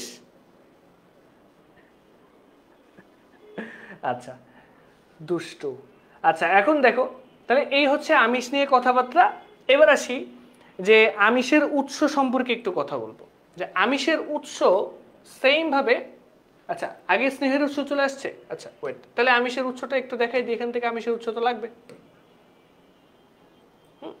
যে আমিষের উৎস। এবং এইটা কপি করলাম, এখান থেকে সব ধরে মুছে দেব ডিরেক্ট। এখানে কিছু আছে, এই যে মুছে দিলাম। এবার এবার দেখি, তাহলে আমিষের উৎস হচ্ছে দুই প্রকার। একটা হচ্ছে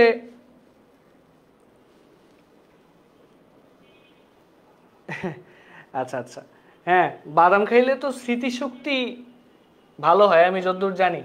হ্যাঁ হ্যাঁ, হইতে পারে। মুখস্থ বিদ্যা আয়ত্তের জন্য আসলে কোনো কিছুর দরকার হয় না, ডেডিকেশন দরকার হয়, বুঝছো? আচ্ছা, খেয়াল করো, তাহলে আমিষেরও দুইটা টাইপ হয়, একটা হচ্ছে উদ্ভিজ্জ আমিষ আর একটা হচ্ছে প্রাণীজ আমিষ। তাহলে আমি একটু লিখি।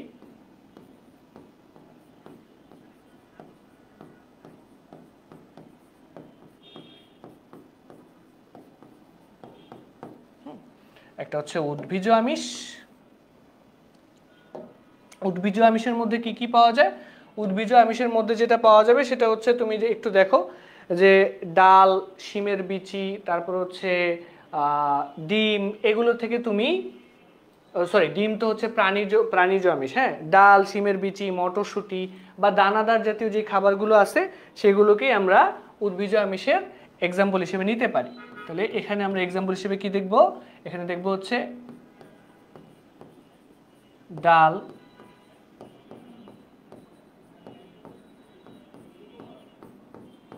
মটরশুঁটি এবং আরেকটা যেন কি বললাম রে? হ্যাঁ, শিমের বিচি, তাই না?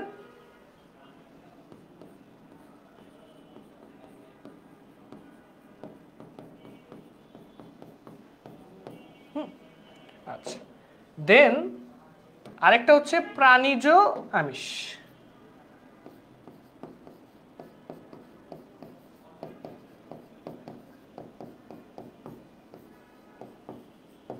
প্রাণীজ আমিষ, তো প্রাণীজ আমিষগুলো কি কি? প্রাণীজ আমিষগুলোর মধ্যে স্বাভাবিকভাবেই বোঝা যায় যে এটার মধ্যে কি কি থাকবে। এটার মধ্যে থাকবে হচ্ছে মাছ, মাংস, মাছ, মাংস, তারপর হচ্ছে ডিম ইত্যাদি।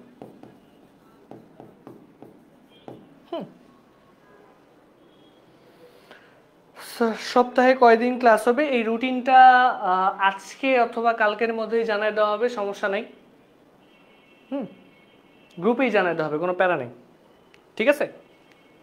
আচ্ছা, তাহলে আমিষ সম্পর্কে এতটুকু জানলেই চলবে, ঠিক আছে? আমিষ সম্পর্কে এতটুকুই জানলে চলবে। আরেকটা কথা লিখে রাখতে পারো, হ্যাঁ, যে আমিষ শরীরে কখনো স্টোর হয় না। মানে ব্যাপারটা হচ্ছে, আমরা যাই খাই সেটা যতটুকু দরকার হয় ততটুকু আমাদের শরীরে ইউজ হয়, আর যা যতটুকু দরকার না হয় ততটুকু কিন্তু আমাদের শরীরে স্টোর করা হয়। কিন্তু আমিষ হচ্ছে এমন এক ধরনের খাদ্য উপাদান যা হচ্ছে আমাদের শরীরে কখনো স্টোর হয় না। এটি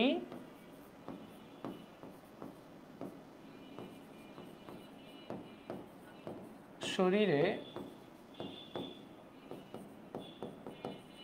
কখনো সঞ্চিত হয় না। এবং এই কারণেই আমরা দেখো অনেকে আমরা মনে করি যে মাছ মাংস বেশি বেশি খাইলে আমরা বুঝি মোটা হবো, তাই না? হ্যাঁ, এগুলা বইলা লাভ নেই, এগুলো বলে লাভ নেই, ঠিক আছে? মাছ মাংস তুমি মানে তোমার শরীরে তুমি যত বেশি প্রোটিন দিবা, তোমরা মনে করতে পারো, এটা স্বাভাবিকভাবে মনে করি আমরা সবাই, যে যত বেশি প্রোটিন খাবো তত বেশি বোধহয় আমরা আমাদের ওয়েট বাড়বে, ওজন বাড়বে। এগুলো আসলে ভুয়া কথা।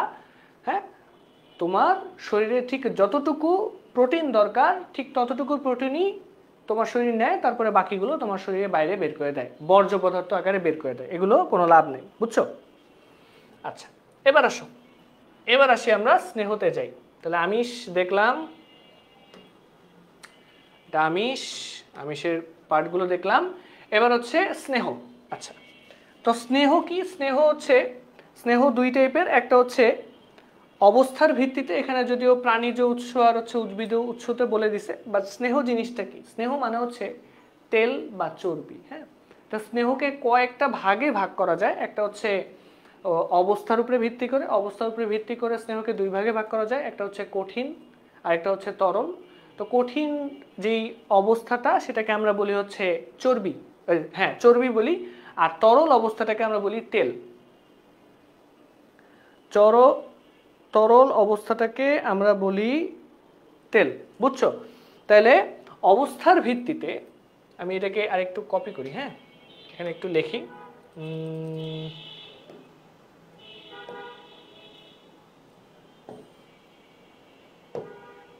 আচ্ছা, হ্যাঁ, তাহলে অবস্থার ভিত্তিতে এখানে একটু লিখি আমি,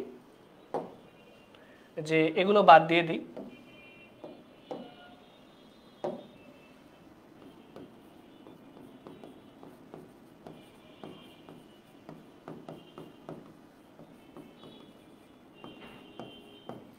অবস্থার ভিত্তিতে স্নেহ দুই প্রকার। অবস্থার ভিত্তিতে স্নেহ দুই প্রকার, একটা হচ্ছে কঠিন আর একটা হচ্ছে তরল। তো কঠিন পার্টটাকে আমরা বলি চর্বি। আর তরল পার্টটাকে আমরা বলি তেল। হ্যাঁ, তরল পার্টটাকে আমরা বলি তেল। আর উৎসের উপরে ভিত্তি করে স্নেহ দুই প্রকার, একটা হচ্ছে প্রাণীজ, হ্যাঁ প্রাণীজ উৎস, আর একটা হচ্ছে উদ্ভিজ উৎস। এবং এই প্রাণীজ উৎস আর উদ্ভিজ উৎস উপরে তুমি এমসিকিউ পাবা, অনেকগুলো এমসিকিউ তুমি পাবা, ঠিক আছে? আচ্ছা, এগুলোতে যাই। তাহলে আমরা এখানে দেখতেছি স্নেহকে উৎসের উপরে ভিত্তি করে দুই ভাগে ভাগ করা যায়, একটা হচ্ছে প্রাণীজ উৎস আর একটা হচ্ছে উদ্ভিজ উৎস। তো প্রাণীজ উৎস মানে হচ্ছে প্রাণী থেকে যেগুলো পাই। তো প্রাণী থেকে কি পাই? মাছ মাংসের চর্বি বা হচ্ছে মাছের যেই তেল, হ্যাঁ এগুলোকে আমরা বলি কি?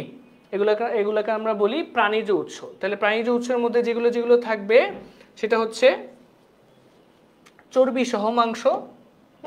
তোমাদের বইয়ে যেটা আছে সেটাই লিখতেছি। এক্সাম্পল হিসেবে চর্বি সহ মাংস, দেন হচ্ছে মাখন বলতে পারো, ঘি বলতে পারো, মাখন, তারপর হচ্ছে ঘি এটসেট্রা। আর উদ্ভিজ উৎসের মধ্যে তুমি অনেক কিছু দেখতে পারবা, যেমন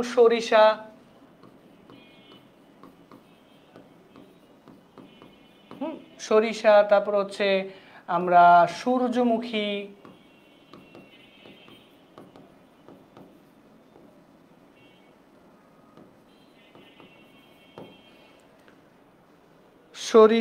সূর্যমুখী, তারপর হচ্ছে তিল।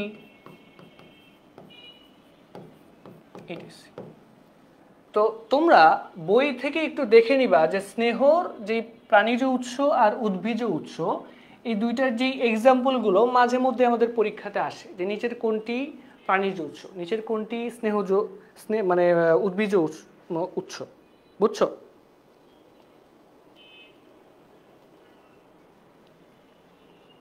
ঠিক আছে, তো এইখান থেকে আরেকটা জিনিস একটু নোট করে ফেলো, এই নোটটা করলেই তোমার স্নেহ পার্টটা ক্লিয়ার হয়ে যাবে, যে অতিরিক্ত পরিমাণে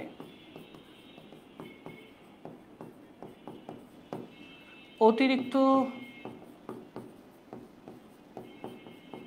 পরিমাণে স্নেহ পদার্থ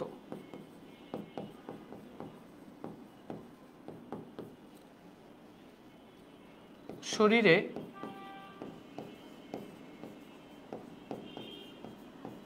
জমা হলে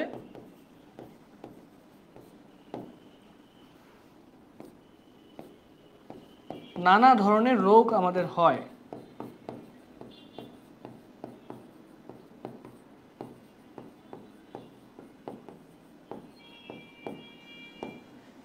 এবং এটার এক্সাম্পল হিসেবে কিন্তু হৃদরোগ দায়ী।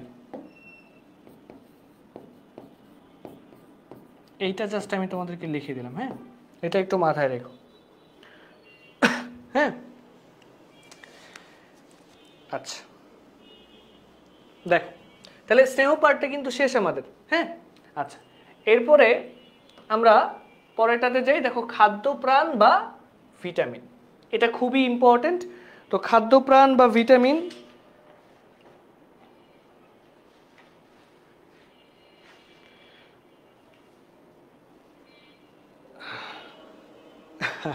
আচ্ছা,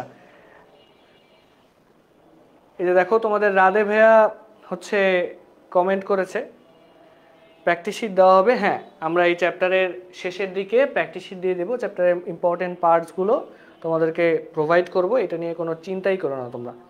হ্যাঁ, আচ্ছা,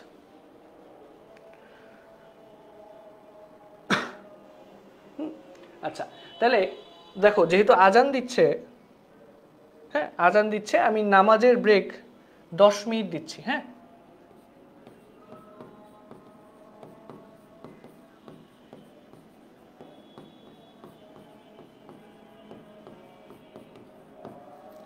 এখন কয়টা বাজে?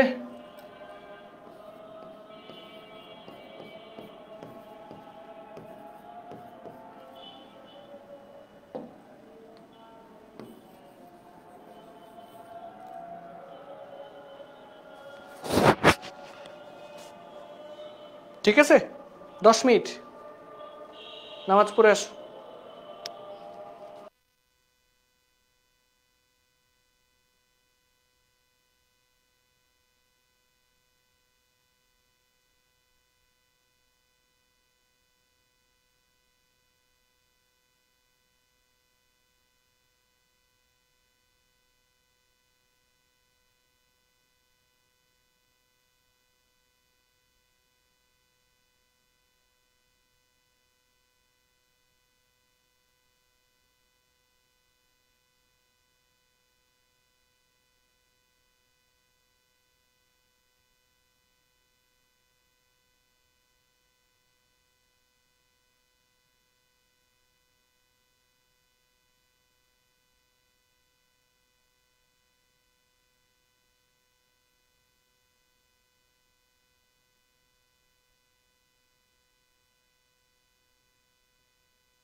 কই কই তোমরা সবাই কই আসছো?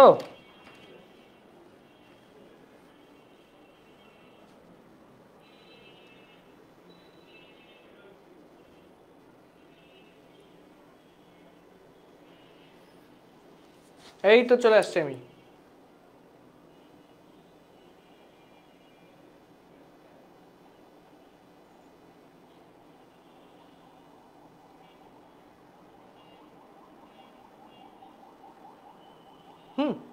আচ্ছা, তাহলে এবার দেখো খাদ্যপ্রাণ বা ভিটামিন, হ্যাঁ এটা নিয়ে আমরা পড়াশোনা করব এবং এইটাই আমাদের আজকে লাস্ট টপিক। এইটা ডিটেইলভাবে পড়াশোনা শেষ হয়ে গেলে আমাদের আর কোনো পড়া থাকবে না আজকের মতো। তো এইটা আমরা একটু দেখার চেষ্টা করি। চলো, খাদ্যপ্রাণ বা ভিটামিন এর জিনিসটা কি? স্বাভাবিকভাবে বুঝে যেতেছে যেটা হচ্ছে খাদ্যের উপাদানের সহায়ক উপাদানের প্রথম উপাদান, তাই না? এবং মনে রাখবা যে এই ভিটামিনটা কিন্তু সব সময়তেই তোমাদের মানে আমাদের শরীরের সব কিছুতে সাহায্য করে। বেসিক্যালি হচ্ছে শর্করা, আমিষ আর হচ্ছে স্নেহ, এই তিনটা তো কাজ করে। তার পাশাপাশি ও মানে ভিটামিন আমাদের শরীরে স্বাভাবিক বৃদ্ধিতে কাজ করে। তাহলে এখানে আমি লিখতেছি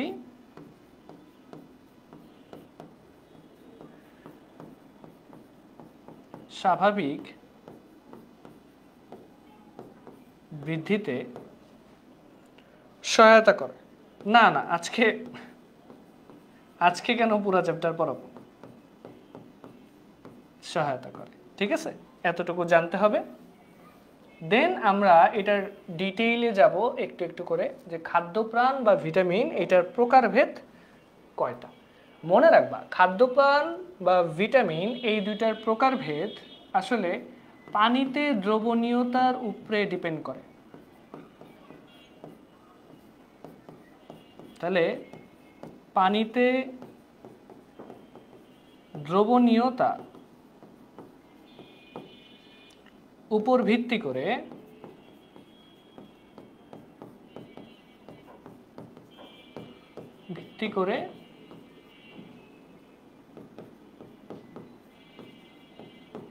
ভিটামিন দুই প্রকার। এটার উপরে ভিত্তি করে ভিটামিন দুই প্রকার। না রে, আজকে পুরো চ্যাপ্টার কেন পড়াবো? আজকে ভিটামিন পর্যন্তই হোপফুলি শেষ করতে পারবো। হ্যাঁ, যতটুকু, বেশি বেশি পড়লে তো আবার ঝামেলা হয়ে যাবে, এইখানেই তোমাদের প্যারা হয়ে যাবে। তাহলে দেখো, পানিতে দ্রবণীয়তার উপর ভিত্তি করে ভিটামিন দুই প্রকার। একটা হচ্ছে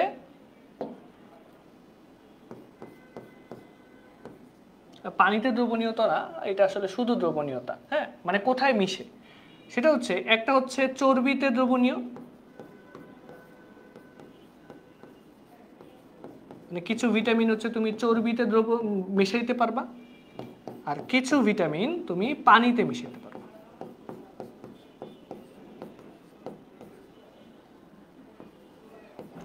এখন মনে করতে পারো যে কোনটা মানে স্বাভাবিকভাবে এত এত ভিটামিনের মধ্যে সব তো আর মনে রাখা পসিবল না, কিন্তু কিন্তু একটু খেয়াল করো, চর্বিতে দ্রবণীয় ভিটামিনগুলো মনে রাখা সোজা। সেটা হচ্ছে vitamin K, vitamin E, vitamin D আর ভিটামিন এ। হ্যাঁ, আর পানিতে দ্রবণীয় তার মানে কে ই ডি এ, কেডা, কে ই ডি এ, কেডা, তুই কেডা। হ্যাঁ, এই ভিটামিন, এই চারটা ভিটামিন বাদে বাকি সবগুলোই হচ্ছে পানিতে দ্রবণীয় ভিটামিন। তাহলে তোমাদের বাকিগুলো হচ্ছে পানিতে দ্রবণীয়, কিন্তু তোমাদের বইয়ে যেটা আছে সেটা হচ্ছে ভিটামিন বি কমপ্লেক্স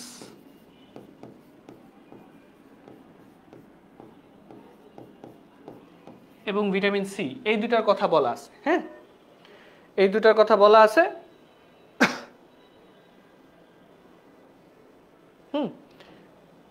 এই দুটার কথা বলা আছে।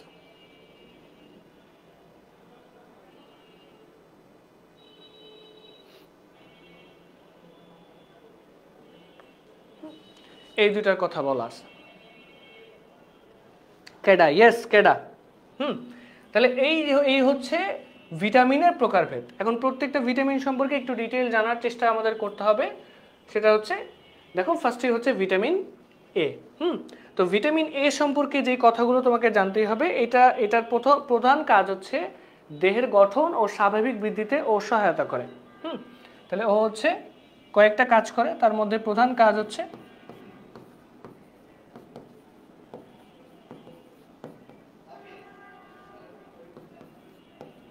দেহ গঠন ও স্বাভাবিক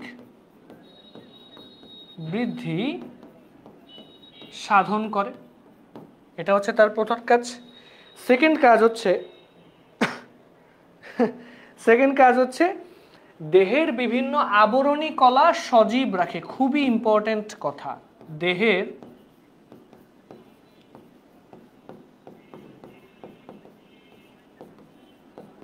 বিভিন্ন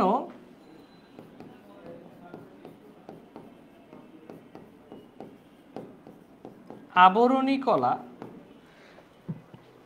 সজীব রাখে।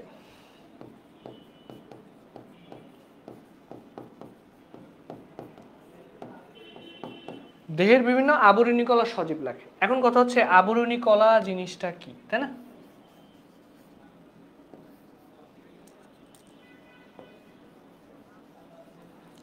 আবরণী কলা জিনিসটা কি মনে রাখবা, আবরণী মানেই হচ্ছে আস্তরণ।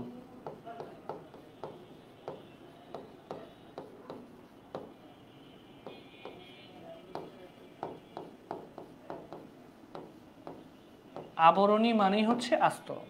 এক্সাম্পল হিসেবে কি হতে পারে? ত্বক। ত্বক।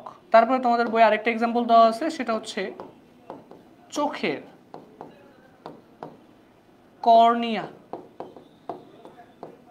হ্যাঁ, চোখের কর্নিয়া।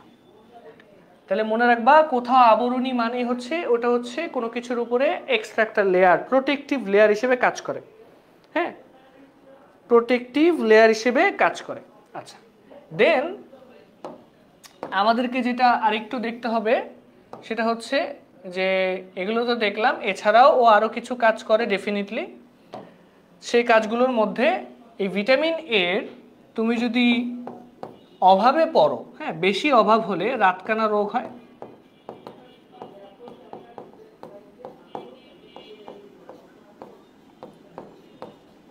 ভিটামিন এর অভাব হলে রাতকানা রোগ হয়। এটা হচ্ছে মডারেট লেভেলে। যদি অতিরিক্ত মাত্রায় ভিটামিন এর অভাব তোমার শরীরে দেখা যায়, তাহলে তোমার একটা রোগ হবে যেটার নাম হচ্ছে জেরফথ্যালামিয়া। খুবই ইম্পর্টেন্ট একটা নাম, যে শরীরে ভিটামিন এর তীব্র অভাব হইলে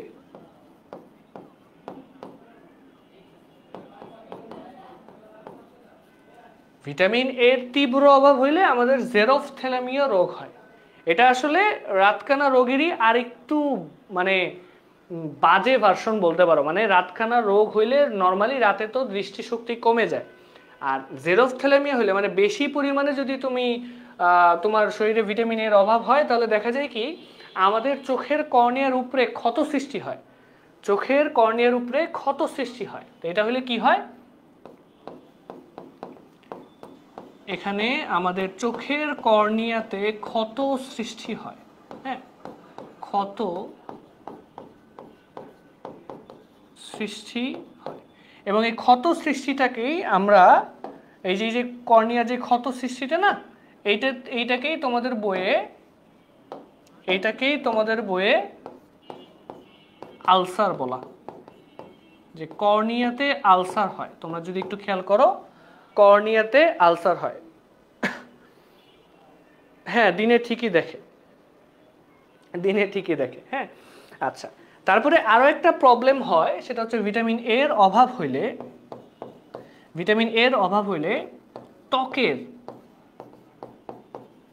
ত্বকের যে লোমকূপ থাকে না, ত্বকের লোমকূপে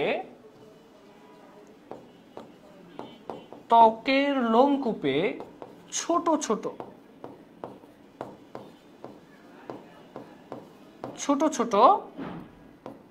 গুটি সৃষ্টি হয়। খুব ইম্পর্টেন্ট। আরো অনেকগুলো তোমাদের বইয়ে আছে, আমি সব লিখবো না কারণ সবগুলো ইম্পর্টেন্ট না, বুঝছো? তাহলে ত্বকের লোমকূপে ছোট ছোট গুটি সৃষ্টি করে,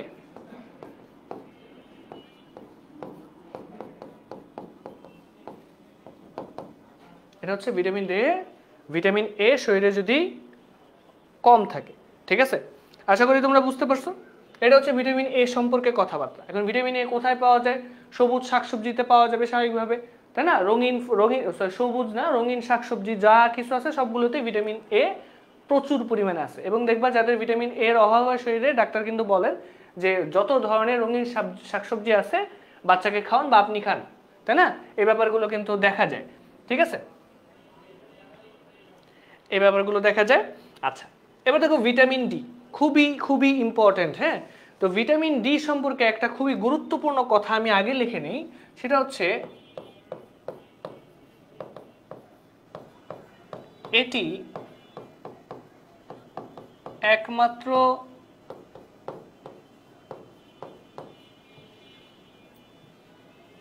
ভিটামিন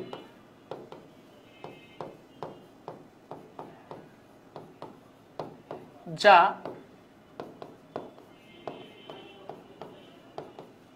প্রাণীজ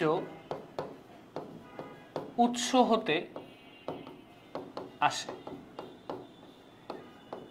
হ্যাঁ, মাথায় রাখবা, এটা হচ্ছে একমাত্র ভিটামিন যেটা হচ্ছে প্রাণীজ উৎস থেকেই কেবলমাত্র পাওয়া যায়, এর বাইরে পাওয়া যায় না। উদ্ভিদ থেকে তুমি ভিটামিন ডি পাবা না। হ্যাঁ, এটা খুবই ইম্পর্টেন্ট একটা পয়েন্ট। ঠিক আছে, খুবই ইম্পর্টেন্ট একটা পয়েন্ট। আচ্ছা, এরপরে তুমি দেখো ভিটামিন ডিটা কিভাবে তৈরি হয়। ভিটামিন ডিটা আমাদের শরীরে কিভাবে তৈরি হয় সেটা হচ্ছে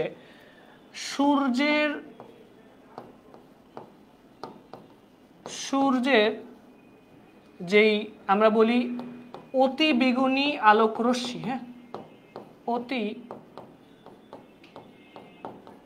বেগুনি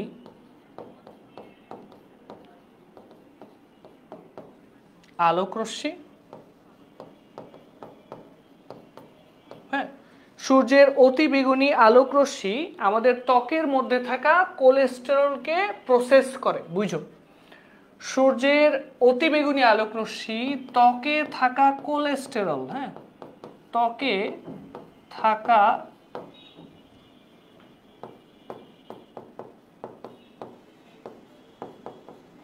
কোলেস্টেরল,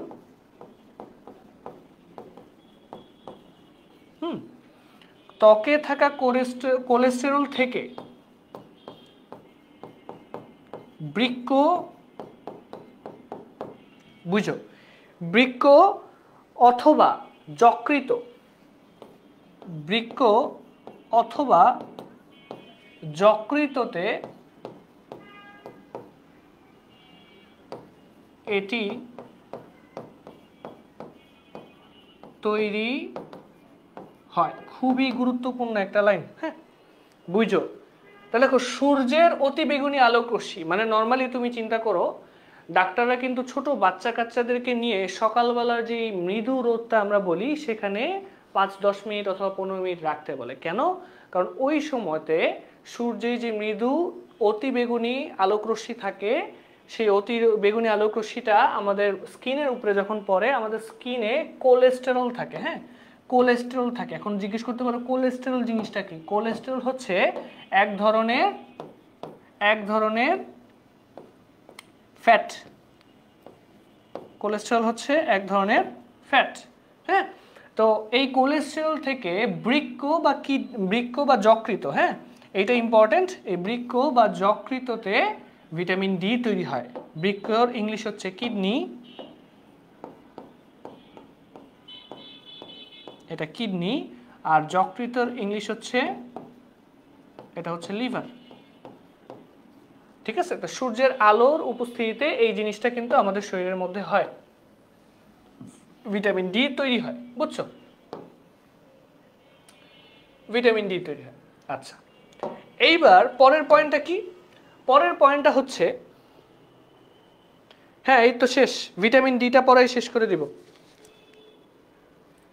7টা থেকে বেবির ক্লাস আছে। আচ্ছা আচ্ছা, ঠিক আছে, সমস্যা নেই, ভিটামিন ডিটা পড়ি। আচ্ছা, এখন দেখো ভিটামিন ডিটা আমাদের শরীরে কিভাবে হেল্প করে।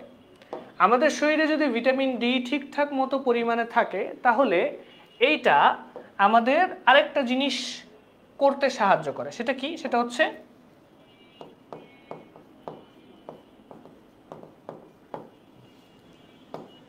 একটু লেখো, পরিমিত পরিমিত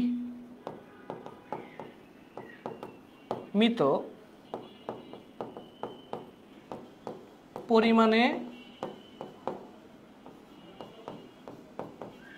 ভিটামিন ডি থাকলে শরীর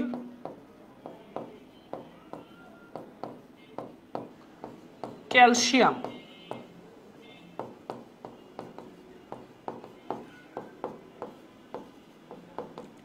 শোষণ ভালো করে। বুঝছো?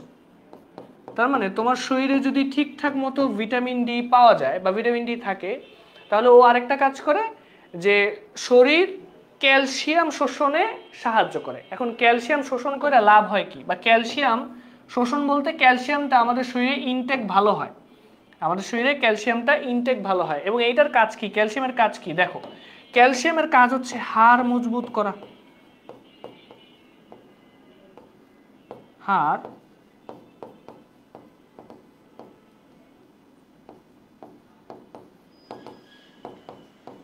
ক্যালসিয়ামের কাজ হচ্ছে হাড় মজবুত করা। এবং এই কারণেই তোমরা বইয়ে কিন্তু দেখবা যে ভিটামিন ডি এর অভাব হলে,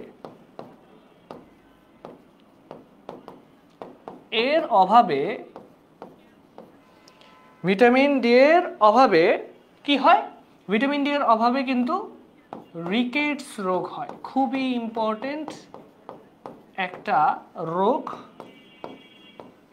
এখন রিকেটস রোগ হলে বাচ্চা কাচ্চাদের হাড় বাঁকায় যায়, হ্যাঁ, হাড় বা অস্থি যেটা থাকে সেটা বাঁকায় যায়। তাহলে এই যে এর অভাবে রিকেটস রোগ হয়, এর অভাবে কিন্তু কি হয়, রিকেটস রোগ হয়। এখন কথা হচ্ছে, তুমি যদি বেশি পরিমাণে ভিটামিন ডি তোমার শরীরে ইনটেক করো, বা তোমার শরীরে যদি বেশি পরিমাণে প্রয়োজনের তুলনায় বেশি পরিমাণে ভিটামিন ডি পাওয়া যায়, তাহলে আবার একটা সমস্যা হয়। কি সমস্যা হয়? একটা ব্যাপার খেয়াল করে দেখো, যত বেশি পরিমাণে ভিটামিন ডি তত বেশি পরিমাণে কি শরীরে ক্যালসিয়াম আর ফসফরাস ঢুকবে। ঠিক আছে, ক্যালসিয়াম তো ঢুকেই, তার সাথে ফসফরাসও ঢুকে। তাহলে অতিরিক্ত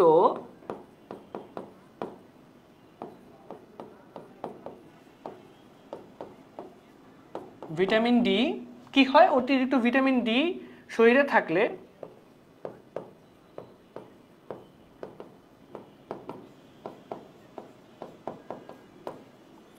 অতিরিক্ত ভিটামিন ডি শরীরে থাকলে ক্যালসিয়াম ও ফসফরাস এর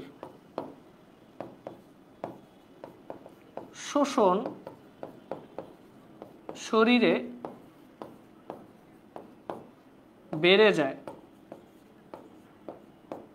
আচ্ছা, এখন এটা হইলে কি হয় জানো, যত বেশি ক্যালসিয়াম আর ফসফরাস শরীরে বেড়ে যাবে, এইটা স্টোর হয় কিডনিতে,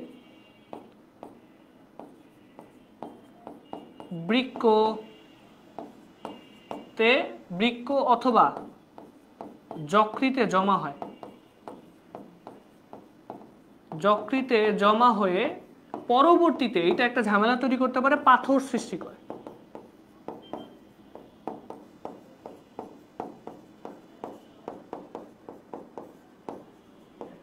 কি সৃষ্টি করে? পাথর সৃষ্টি করে। ঠিক আছে, পাথর সৃষ্টি করে। তাহলে একটা ব্যাপার খেয়াল করো, ভিটামিন ডি কি পড়লাম আমরা, ভিটামিন ডি তে দেখলাম যে এটি একমাত্র ভিটামিন যেটা হচ্ছে আমরা প্রাণী থেকে পাই। দেন আমরা দেখলাম যে সূর্যের অতিবেগুনি আলোক রশ্মি থেকে, অতিবেগুনি আলোক রশ্মিটা যখন আমাদের স্কিনের উপরে পড়ে, আমাদের স্কিনের মধ্যে কোলেস্টেরল থাকে, যেটা হচ্ছে ওয়ান কাইন্ড অফ ফ্যাট। এবং এই কোলেস্টেরল থেকে এই আলোক রশ্মিটা প্রসেস করে বৃক্ক বা যকৃতে আমাদের কিডনি বা লিভারে যেটা জমা হয় সেটা হচ্ছে ভিটামিন ডি। কথা বুঝছো?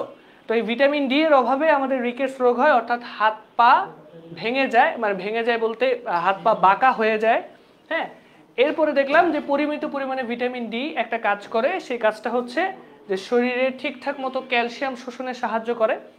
আবার যদি বেশি পরিমাণে ভিটামিন ডি শরীরে থাকে, তাহলে দেখা যায় কি ক্যালসিয়াম আর ফসফরাসের শোষণটা শরীরে বেড়ে যায়, এবং যার কারণে বৃক্ক বা যকৃতে এটা জমা হয়ে আমাদের পাথর সৃষ্টি করতে পারে।